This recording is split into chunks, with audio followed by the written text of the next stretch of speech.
raadiyoonii Dirree Shaggar. raadiyoonii Dirree Shaggar. raadiyoonii Dirree Shaggar.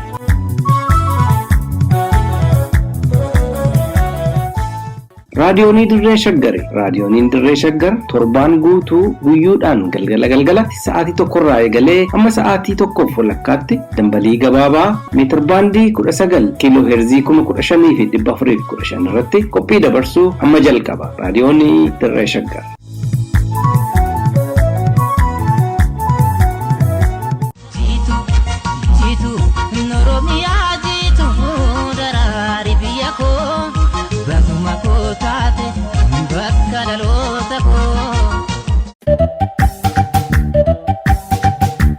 Lafaa fi lafee.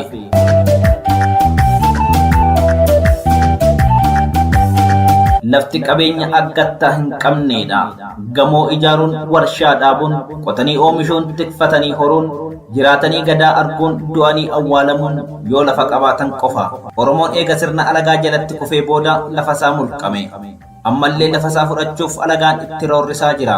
Kanaaf qophiin lafaaf lafee jedhu kun daba Oromoo lafa mulquu, lafarraa buqqisuu, lafa isaarra alagaa qubachiisuu fi qabeenya uumamaa Oromoo qisaasuu irratti dalagamu ni saaxila, ni xiinxala, ni mari'achiisa.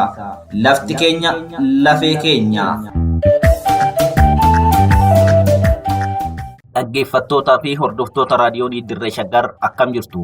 Sagantaa lafaaf lafee har'aatiin yaadawwan isin nuuf kennitanii fi sagantaawwan waggaa tokko keessatti isiniif dhiyeessaa turre keessaa muraasa yaadannoof akka toluuf qindeessinee isin dhageessifna. Isin dhaggeeffattoonnis yaadawwanii fi qeeqa qabdan lakkoofsa waatsaappii raadiyoonii Dirree Shaggar duwwaa 1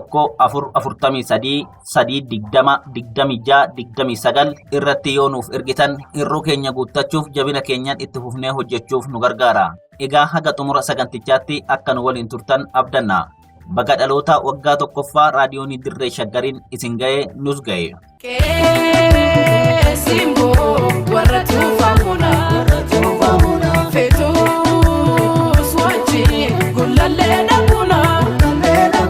Haati warraa Minilikii fi abbootiin murtii mootummaa Shawaa Amaaraa bishaan ho'aa uumamaa hora Finfinneetti dhiqachuuf hedduu jaallatanii. Kanumaan Xaayituun mana wayii naannoo hora Finfinneetti ijaarratte.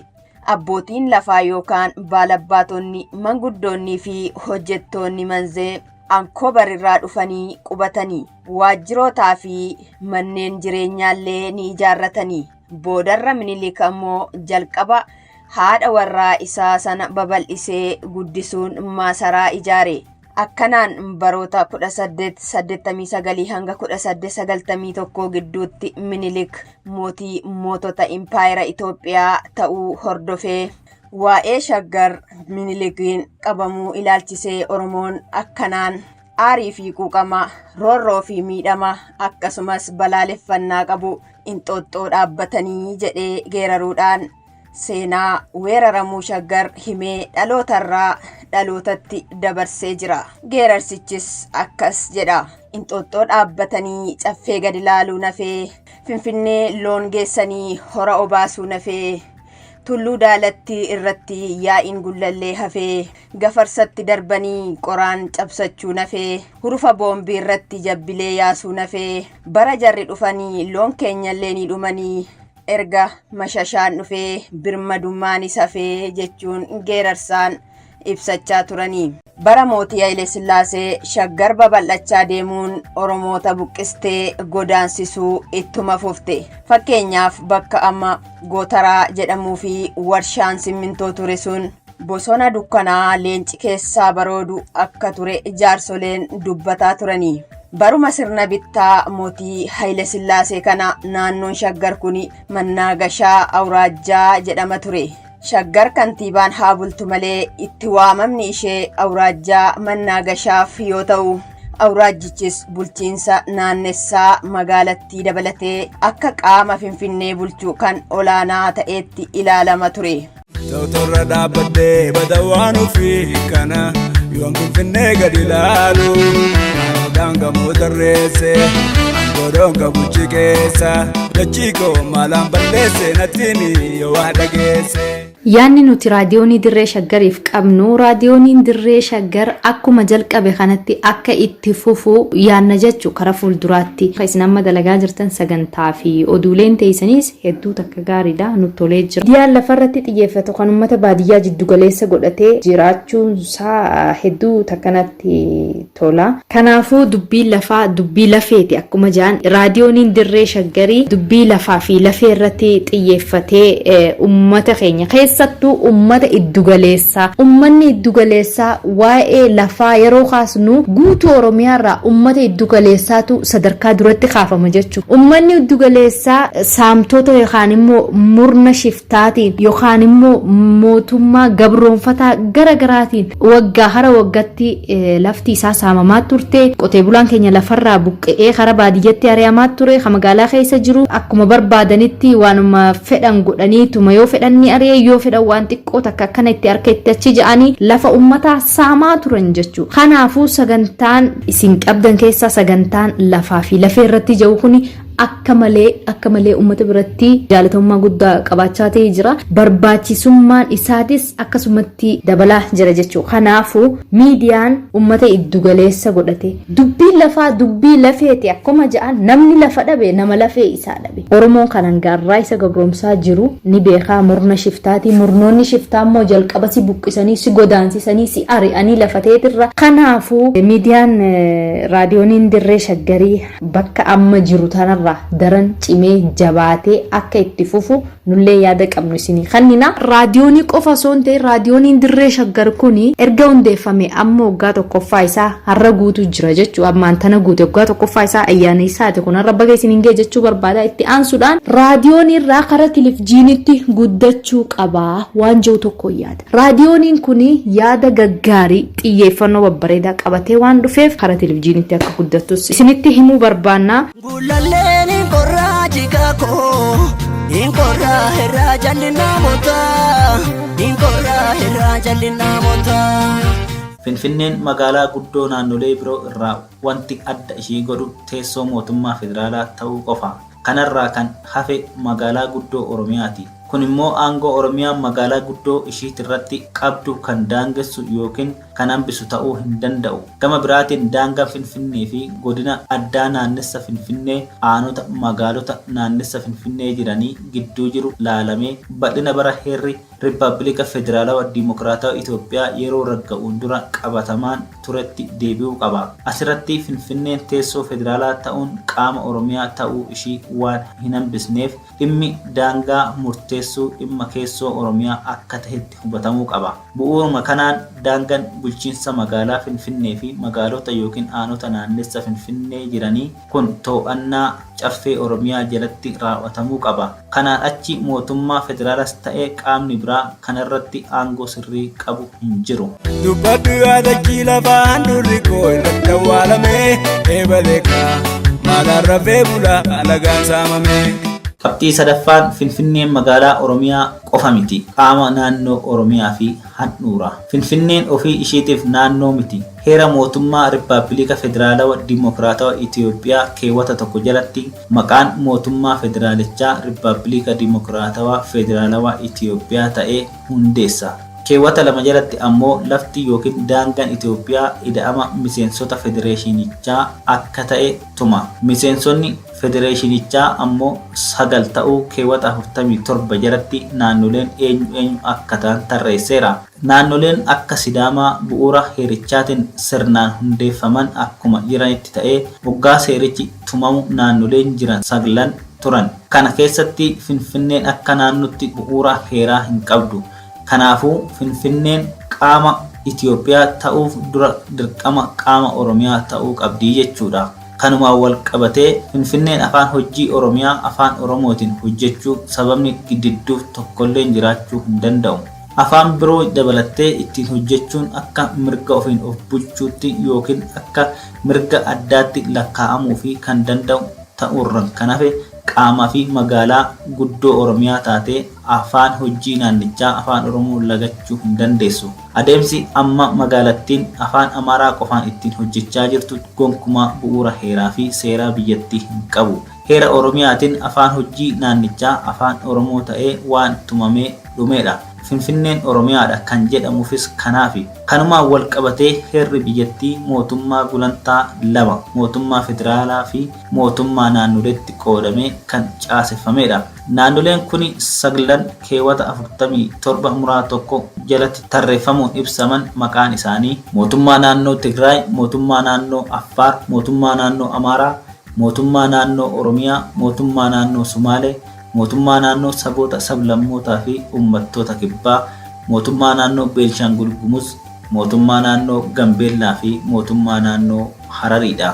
Kurnaffaan mootummaa naannoo Sidaamaa bu'uura heera federaalaa keewwata 42 muraa 2 fi 3 bara 2020 hundaa'e.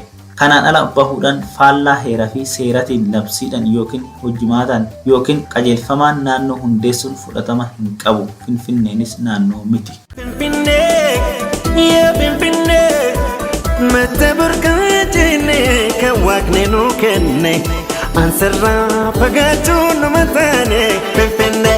Raadiyooniin dirree shaggar erga jalqabee amma reefu waggaa tokkoffaa isaa lakkoofsisaa jira. Haa ta'u malee raadiyooniin dirree shaggar hojiin inni hojjete hojii waggaa tokkoon oliiti. Akkuma beekamu miidiyaan biyya kana keessatti miidiyaa meeniistiriimiitu baay'inaan beekama. Miidiyaa meeniistiriimiin immoo saatalaayitiidhaan yookaan immoo garaan sooshaal miidiyaa fi yuutuubii kana kanaatiin tamsa'a. Baay'inni uummataa gara parsantaa 80tti gahu immoo baadiyyaadha jira hawaasni keenya. Hawaasa keenya baadiyyaa kana dhaqqabuudhaaf reediyooniin dhimma murteessaadha. Ammatti immoo reediyooniin dhimma kanaaf niin jira. Kana hunda cufuun danda'a jee as bahee reediyoonii dirree shaggar qofaadha. Kanaaf reediyoonii kana jabeessuun tumsuun deeggaruun barbaachisaadha jedheetti namana. Gama biraatiin immoo reediyooniin kun dhimmoota ijoo ta'an dhimmoota haala siyaasaa, siyaas dinagdee fi hawaasummaa uummata keenya uummata naannoo tokko uummata bakka biraa jiru wal dhageessisa, wal hubachiisa, odeeffannoo guyyaa guyyaan dabarsaa jira. Kuni waan hedduu jajjabeeffamuu fi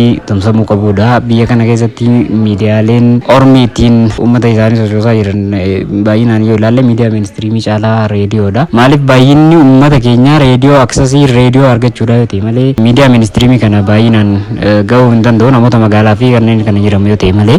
Kanaaf reediyoon dirree shaggar dhuguma dubbachuudhaaf hojii nama boonsu hojjechaa jira. Hojii gaggaariidha. Jabeeffamuu qaba kuni itti fufuu qaba. Wanti fooyyeffamuu qabu jedhee yaadu immoo hanga danda'amaa ta'etti of beeksisuudhaaf xiyyeeffannaa guddaa sooshaal miidiyaadhaan godhuudhaan kallattii saniinis hirmaachuu wantootuma reediyoodhaan tamsaasan kana gara sooshaal miidiyaatiinis akka tamsa'u godhu. Karambolee nama jeesisu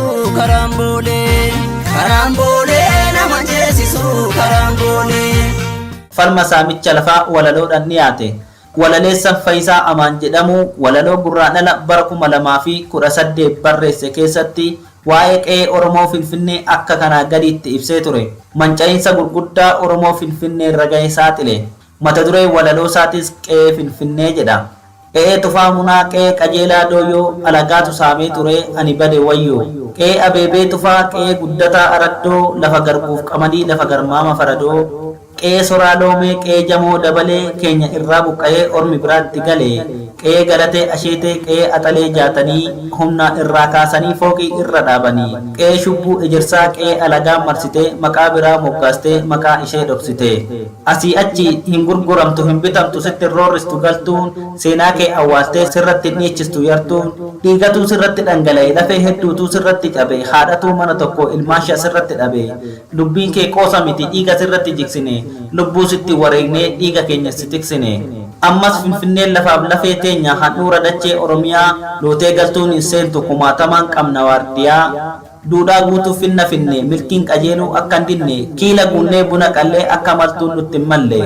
Hora Finfinnee loon obaasaa hurufa doobbitti dachaasaa akkanaan turre kaleessa handhuura Oromiyaa keessaa jaarraa dhiyoo kana keessa dubbiin wal makte kaleessaa warri Finfinnee qurcii fayyisee galtuuf kadhattuu nurratti hambise. Warri moru mari'atee warra horu ari'ate galaan galaa malee ekkan yakka malee dachiisaarraa buqqa'ee garbummaadhaan luqqa'e. Harkisaan jabaatullee hidda dhuura kooncinne harcaatu hattootarraa haa baraarru Finfinnee. Kalma keenya yaggaarii eenyu dhiigee gojjootu faamuna eenyu dhiigee gojjootu faamuna. Anuutiif ga'ee jira maaliif hirkitee bochanaa dura maaliif hirkitee bochanaa dura. Yeroon geecha yaalammi kan qomoo ofiin wal barbaadanii kan qomoo ofiin wal barbaadanii. Ijoollee baddaa shaggar kan akka Latii Caalii Likkaasaa walaloo isaa gabaabduu kanaa gadii keessatti akkaataa itti Oromoon biyyumasaa Finfinnee irratti keessummaa taasifamee ibsa. Ani qileesiin jennaan as kotti moggaafatte, anaan keessummaa gootee waraqaa na gaafatte, anatti of hormeessitee amalan taane fidde, laga harreesiin jennaan laga har malee didde.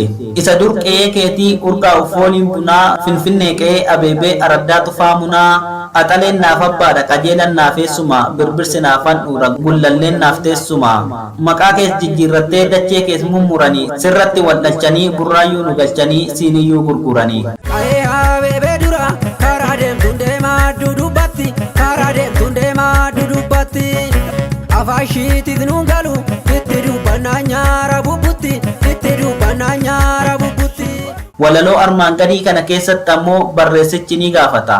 Finfinneen lafaaf lafee abbaa biyyaa liqimsitee maaliif calliste jechuun gaafata. Na dhukkuba na gugguba keessa kootti na waaddee gaafa abbaan koo boo'u dhibee roorrotiin aadee boquun isaa cabee gaafa kabaja dhabu dachee isaa irratti yoo galtuudhaan cabu tolli barruu harkasaa itti ta'ee abaarsa roorroon bifa jijjiiraa baraa isa mankaraarsa.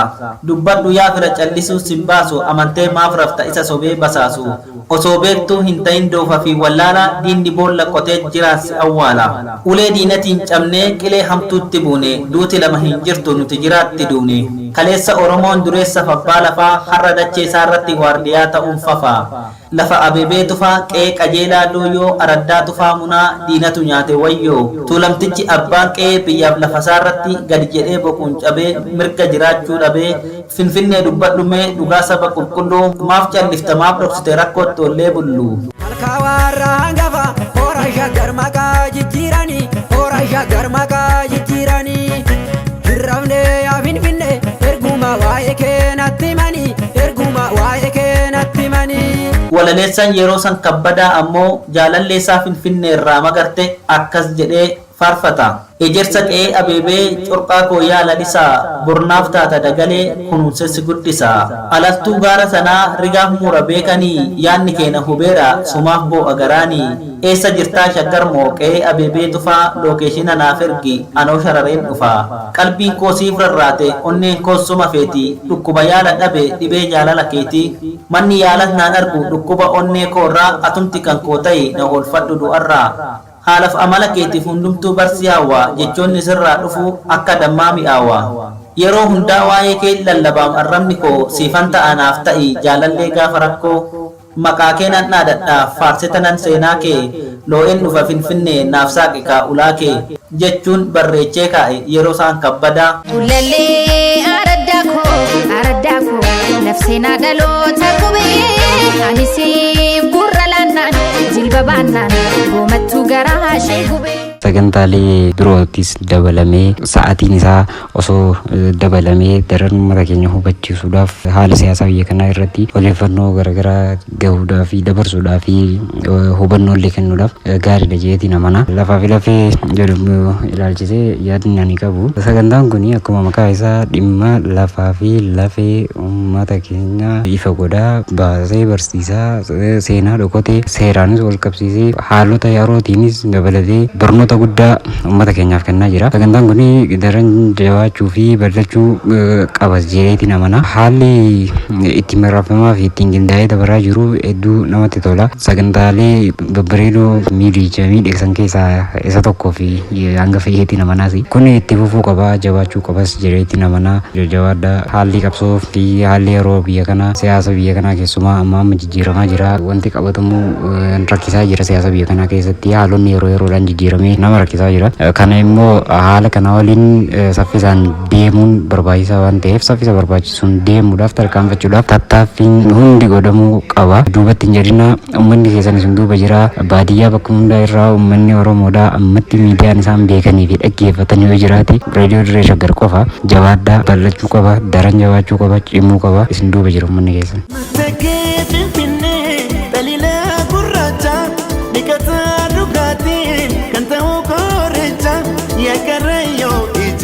Hundee Oromticha gadara simana shubbisaa ililcha Finfinnee. Shirri baratamaan maqaa misoomaa yookiin investimentiitiin saamicha lafaa taasifamuudha. Shirri kun naannoo Karrayyuutti ammoo bifa addaa qaba. Kunis investimentii yookiin misooma haa jedhamu malee lafti fudhatamu naannoo Amaaraa jala galfamuuf fudhatama. Kan misoomsuus qubattoota haaraa dhufaniif malee uummata irraa buqqa'ee miti. Fakkeenyaaf bakki qorkee jedhanii kan amma Amaarri awuraa godaanaa jedhee karaa Jibuutii deemu irratti taappeellaa dhaabbatee jirutti warshaa simintoo guddaatu dhaabbatuuf deema.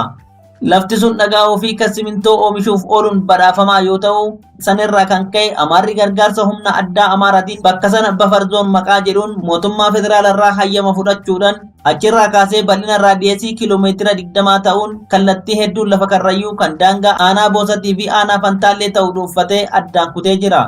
Wanti kun waggoota 3 dabre keessatti akka malee dabalee kan jiru yoo ta'u, har'a taappeellaa dhaabbate kana sa'aatii 24 guyyaa torbanuu humna federaalatu eegaa jira. Shirri biraa lafti karrayyuu akkuma lafoota Oromiyaa bakkoota biroo ittiin saamamaa jiru da'oo amantiiti. Akkuma namuu beeku ayyaanni cuubbaa bakka hedduutti kabajama. Bakkeewwan ayyaanni kun hundaa ol o'ee itti kabajamu keessaa Gondorii fi Finfinnee kaasuun ni danda'ama. Barana garuu haala mul'atee hin beekneen xiyyeeffannoon addaa kennamee lafa Oromoo Karrayyuu Irraanbutii jedhamutti qopheessummaa naannoo Amaaraatiin kabajame. Miidiyaaleen Amaaraa fi Federaalaa hundi haala duula fakkaatuun kanuma gabaasaa turan. Irraanbutiin lafa Karrayyuu ta'uu firaa fi alagaatu ragaadha. Dhiyeenya weeraraan Amaaraa jala galchan malee pirojektii shiraa lafa Oromiyaa fi nama Oromoo wayyabummaa mulqutuu hojiitti hiikamaa jira. Lafa Oromoo ciranii alagaa jala galchuu nama Oromoo rashananii baqachiisuu fi qorqalbii cabsanii uummata xiqqaa yookiin maayinooriitii gochuutu hojjetamaa jira. Waan nama gaddisiisu abbootii gadaa Karrayyuu yeroo darbe ajjeefaman biraa warri lubbuun hafee hidhamee ture gaafa gadhiifamu gandi isaanii humna addaa naannoo Amaaraatiin weeraramee fudhatamee jira. Kabajni ayyaana cuubbaas haala hin baratamneen kabajame. Ajjechan jila gadaa sun mormii tokko malee lafa Karrayyuu fudhatanii daboo miidiyaatiin kabaja ayyaanichaa naannoo Amaaraatiin lafa Karrayyuu irratti godhamu gabaasuuf haala mijeessuuf ajjechaa taasifame ture jechuudha. Itti aansanii gabaasa daboo miidiyaalee kanaa akka ragaa abbummaa lafichaatti dhiyeeffachuuf waan yaada fakkaata.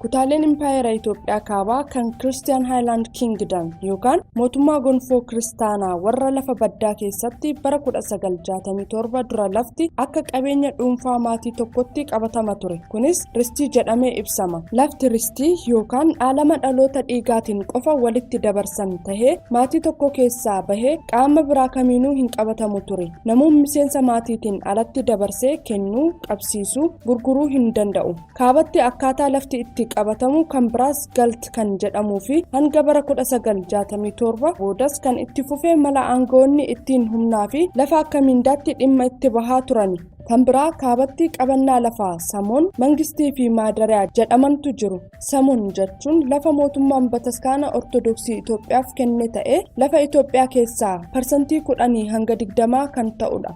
Mangist jechuun lafa qabeenya mootummaa ta'ee galmaa'ee yoo ta'u lafa qotamu keessaa parsantii 12. Maadariyaan ammoo lafa aangoota mootummaaf miseensota waraanaa hir'ifamaniif akkasumas nama gootota jedhaniif akka kennaa sooramaa fi mindaatti kennamu ture. Gabaabumatti abbaan lafummaa fi gabbaariin kaabatti hin turre. Akkaataan lafti itti qabatamu kibba impaayeritti garuu lafa humnaan qabatame waan ta'eef bulchiinsi isaa kan kaabatirraa adda ta'e. Weerara mootummaan Habashaa dhuma jaarraa 19ffaa fi jalqaba jaarraa 20ffaa gara kibbatti taasiseen lafti uummattoota kibbaa kan Abbayyaa gadii jiran bakka sadiitti qircamee mootummaa bataskaanaa fi nafxanyoota jidduutti qoodamee fudhatame. Uummanni naannoo lafasaa harka 3 keessaa harka 2 dhabee harka tokkotti hafe. Kana jechuun lafti Oromoo, Sidaamaa, Walaayittaa, Hadiyyaa fi kan kana fakkaatan parsantiin 67 irraa fudhatame jechuudha. Kana keessaa bataskaanni ortodoksii Itoophiyaa qooda mootummaadhaan walqixxee ta'e parsantii 33 fudhate. Kanarraa kan ka'e uummanni parsantii 65 hanga 80 ta'u gabbaarii ta'ee humnaan lafasaa saamame. Lafa isaa harkatti haftee harka tokko irratti waan oomisharraa ammoo hanga parsantii 50 abbootii lafaatiif gabbaraa ture. Haalli gabbarummaa kun kaabatti hin turre. Gama biraatiin lafti horsiisee bulaa fi sulula qinxaamaa keessa jiru sababa sodaa dhibee busaa fi kan kana fakkaataniitiin hanga waraana addunyaa lammaffaatti sirna bulchiinsa lafaa haaraa mootummaa gonfoo kiristaanaa warra baddaa kana jala hin seenne ture. Dubbii lafee fi dubbii lafaa eenyu walirraa hafaa. Akkuma namuu beeku magaalaan Finfinnee waggaa 100 ol dura Oromoo buqqistee ijaaramuu eegalte. Gaafa sanirraa eegalee hamma har'aa Oromoo buqqisaa barbaachisummaa tokko malee dalga bal'achaa itti fuftee jirti. Kana keessatti aadaa fi duudhaan uummata Oromoo badee kan biraatiin bakka bu'aa as gahe. Ammas akkuma itti fufeetti kan jiru yoo ta'u, kana keessatti qoodi amantiis mootummaatti aanee olaanaadha. Kanarraa kaanee qabiyyeewwan lafaa amantiileen garaagaraa Finfinnee keessatti qaban bifa lamaan laaluu dandeenya. Inni dura jijjiiramuu uummataa hordofee fedhii lafaa mana amantaa hundeeffachuuf uumamuu yoo ta'u, kan lammataa garuu akeeka amantichaatiin ala bahuudhaan qabeenya kuufachuuf yookaan qubsuma haaraa amantiitti dahatee ijaaruuf jecha fedhii uumamudha. Inni jijjiiramuu uummataa hordofee kan dhufe yoo ta'u, kunis uummanni amantii waaqeffannaa hordofaa ture buqqa'ee badee uummata amantii kiristaanaa ortodoksii fi musliimaa hordofuun bakka buufamurraa kan dhufe. Seenaa keessatti bataskaanni ortodoksii mootummaatti aanuun humna gurmaa'ee lafa bal'isee fudhatu waan tureef, dabalataanis hanga kufaatii mootii Haile Sillaasee tokkoffaa bara 1967tti amantaa mootummaan Itoophiyaa ifatti hordofuu fi deeggaruu waan turteefi bataskaanonni Finfinnee keessa jiran lafa baay'inaa fi bal'ina guddaadhaan fudhachaa turaniiru. Lafti maqaa amantiitiin fudhatamaa ture akeekaa fi barbaachisummaa amantichaatiin olitti akeeka biraatiif tahuu hubachuun ni danda'ama. Kana fakkeenyaan haa ilaallu.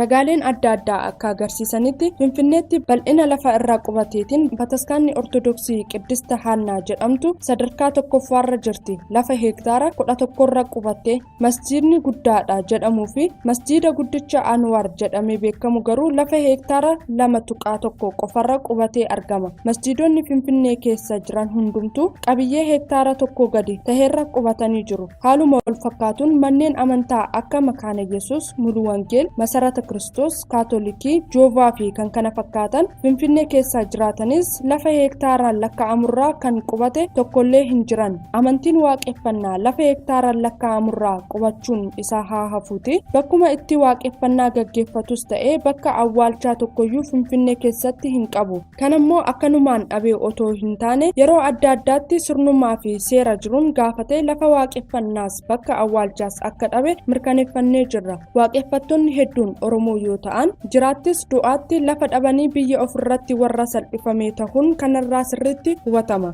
Dukkana ibsita yaajia goobana magariisa lafa hanganaa fi boona laalisi oogayyo Oromoo simbonaa Finfinnee. Akkam jirtu warra reediyoonii Dirree Shaggar baga waggaa hundeeffamaa waggaa tokkoffaa keessanii reediyooniin Dirree Shaggar hawaasa keenya baadiyyaa jiru jiddu galeessa godhatee kan hojjetu ta'uun isaa adda isa taasisaa. Odeeffannoo argachuu hin dandeenye hiree itti odeeffannoo argatu kan biraallee hin qabne kan dhaqqabu waan ta'eef waan jajjabeeffamudha. Wanni irratti xiyyeeffattanis wanni akka lafaa, saamicha lafaa, waan haqaa, seenaa fi seexaa akkasumas kanneen biroo wanni isin irratti tamsaasaa jirtan waan uummata keenya fayyadu, waan rakkoo biyya keenya keessa jiru kanas saaxiluu fi gara furmaataatti akeeku waan ta'eef waan gaariitti jirtanii jabaadhaa. Kana caala akka guddatan abdii qabnaa. Kanaafis of beeksisaa, namoonni akka beekan akka bira ga'u beeksisa hojjedhaa kan jedhu yaada keenya. Galatooma.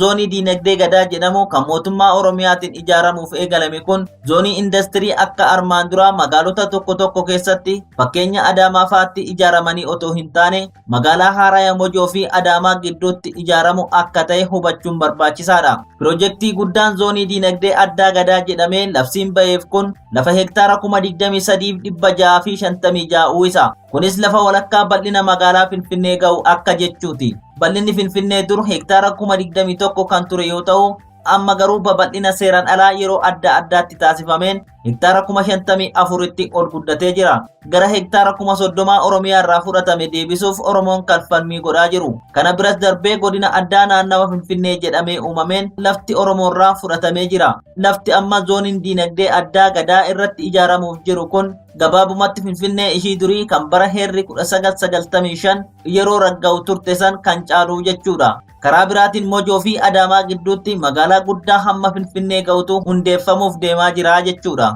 Lafti zooniin diinagdee addaa maqaa gadaa jedhamuun ijaaramuuf karoorfatame hektaarri 23,656 kun iddoo indastiriiwwan garaagaraa kan mana jireenyaa, iddoo daldalaa yookiin koomershiyaal zoon, iddoo tajaajila loojistikii akkasumas iddoo bashannanaa fi tuurizimii of keessatti qabata jedhameera. Kana malees zooniin diinagdee addaa kun daldala sadarkaa addunyaatti dorgomaa ta'e fiduuf buufata xiyyaaraa guddaa naannoo Duukamitti ijaaramuuf yaadame waliin walitti hidhuuf yaadamee karoorfamuu isaatu himama. Ijaarsi zoonii addaa kun boqonnaa 4 garaagaraatti qoodamee waggoota 40 dhufaniif kan raawwatamu yoo ta'u, waggoota 5 boqonnaa duraatiin lafa hektaara 3,150 misoomsuuf, boqonnaa lammataan lafa hektaara 5,000 akkasumas boqonnaa sadaffaa waggoota 10 hanga 15 fudhatuun lafa hektaara 8,000 misoomsuu fi boqonnaa afuraffaa waggoota 10 hanga 15 fudhatuun ammoo lafa hektaara 7,800 walumaa galatti lafa hektaara 23,000 misoomsuuf karoorfatame.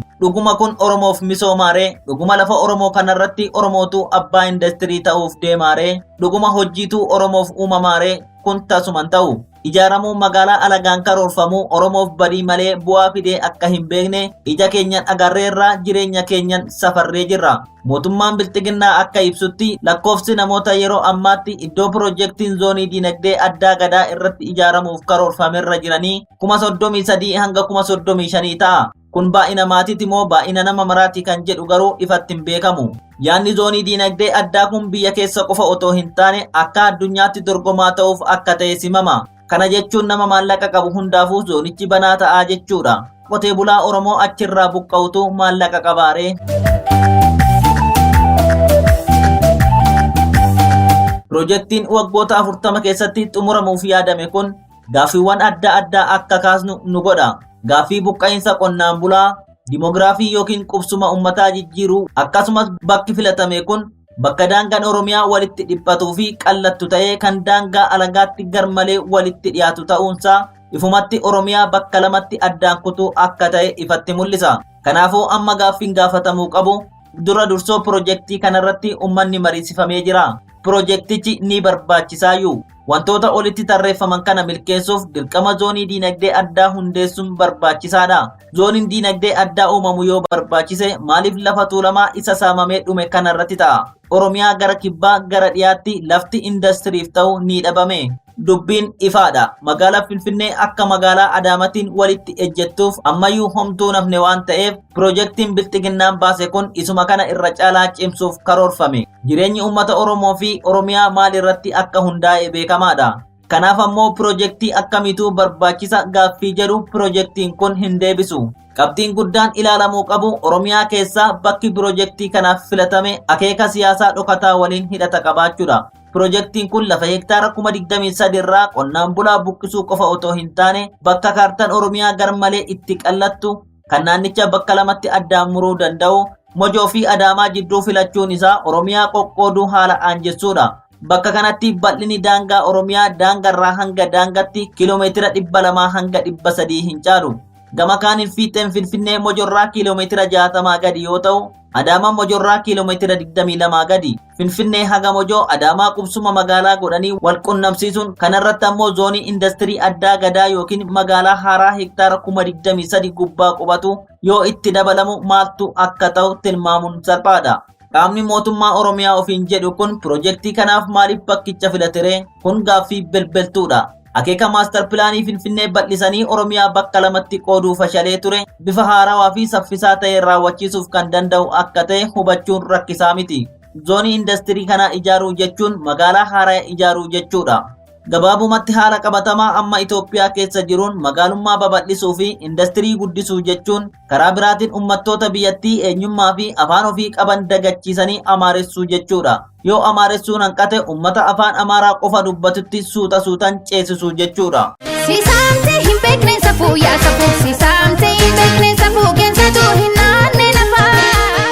baankii lafaa jechuun maali?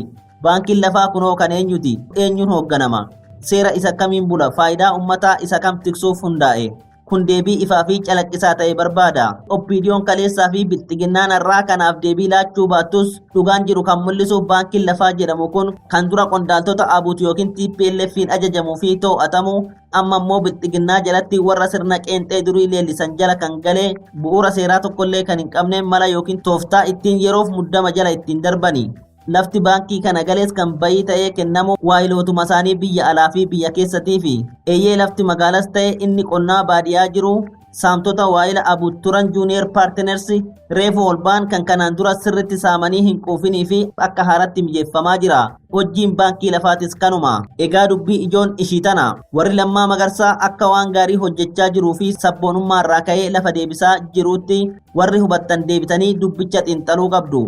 Ololli lafti deebi'ee jedhamee baankii lafaatiin wal qabsiifamee ololamu kun kan gaggeeffamaa jiruuf qabsoo uummata Oromoo doomsuuf uummata afan faajjessanii qabsoo irraa qalbii namaa butuufi malee lafarratti jijjiiramni tokkollee hin jiru. Oromoon kalees har'as saamamaa jira.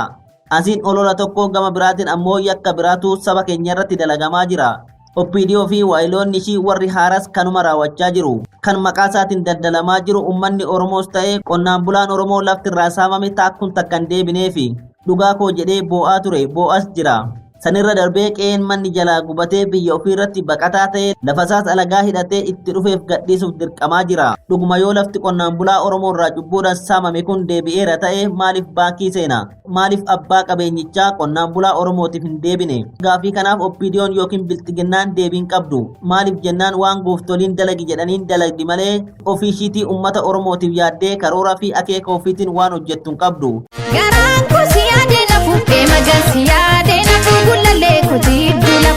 Egaa dhaggeeffattoota keenya imala raadiyoonii Dirree Shaggar kan waggaa tokkoffaa irratti yaada nuuf qooddanii fi haga yoonattis nu hordofuu keessaniif galata isiniif galchina. Sagantaa keenya har'aas kanumaan xumurraa nagaa keessa tura. Ulallee araddaa koo nafseenaa dhaloota qubee ani siif gurra laannaan jilba baannaan goomattuu garaa ishee gubee loowwan kee sirraa dhumus hurruma mukkeen gaarasanii lo'itii natti kottu qe'een keenya daandii shanii siisaamtee hin beekne safuu yaa safuu siisaamtee hin beekne safuu geensatu hin naanne lafaa garaan koo si yaadee nafuu magaan si yaadee nafuu gullallee kooti iddoo lafaa siisaamtee hin beekne safuu yaa safuu siisaamtee hin beekne safuu geensatu hin naanne lafaa garaan koo si yaadee nafuu magaan si yaadee nafuu gullallee kooti iddoo lafaa.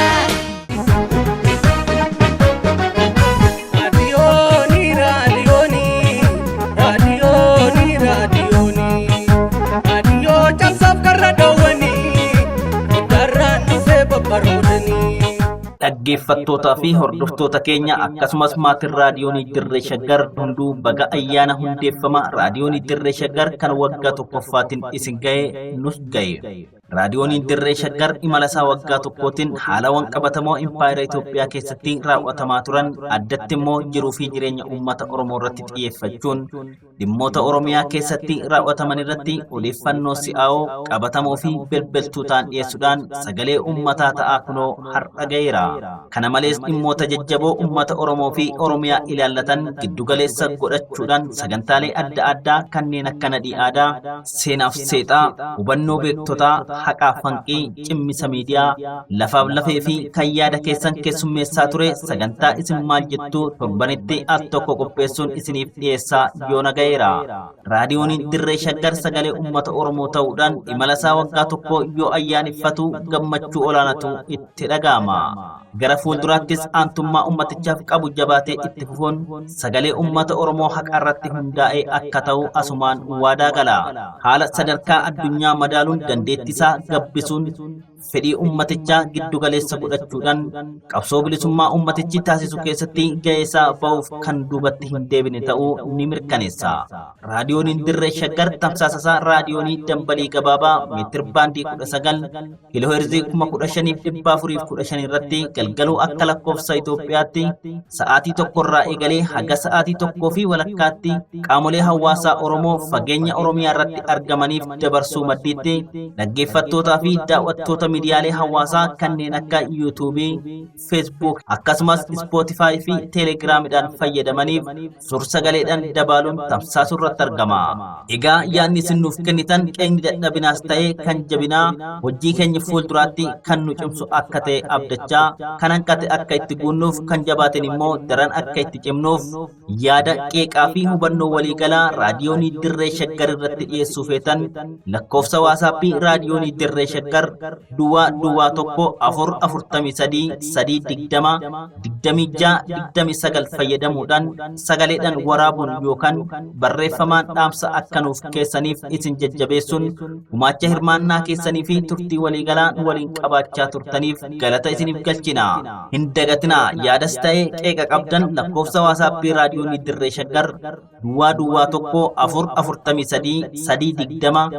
1-433-320-26-29 irratti sagaleedhaan waraabuun yookiin barreeffamaan dhaamsa nuuf kaayuun hirmaattota keenya ta'a.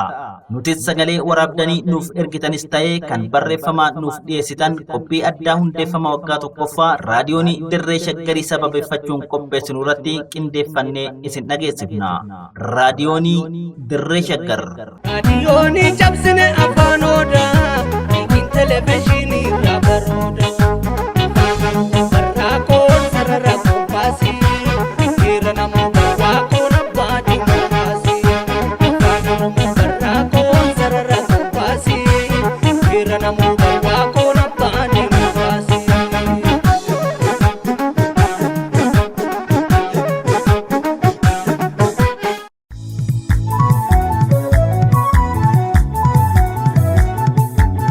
raadiyoonii Dirree Shaggar. raadiyoonii Dirree Shaggar. raadiyoonii Dirree Shaggar.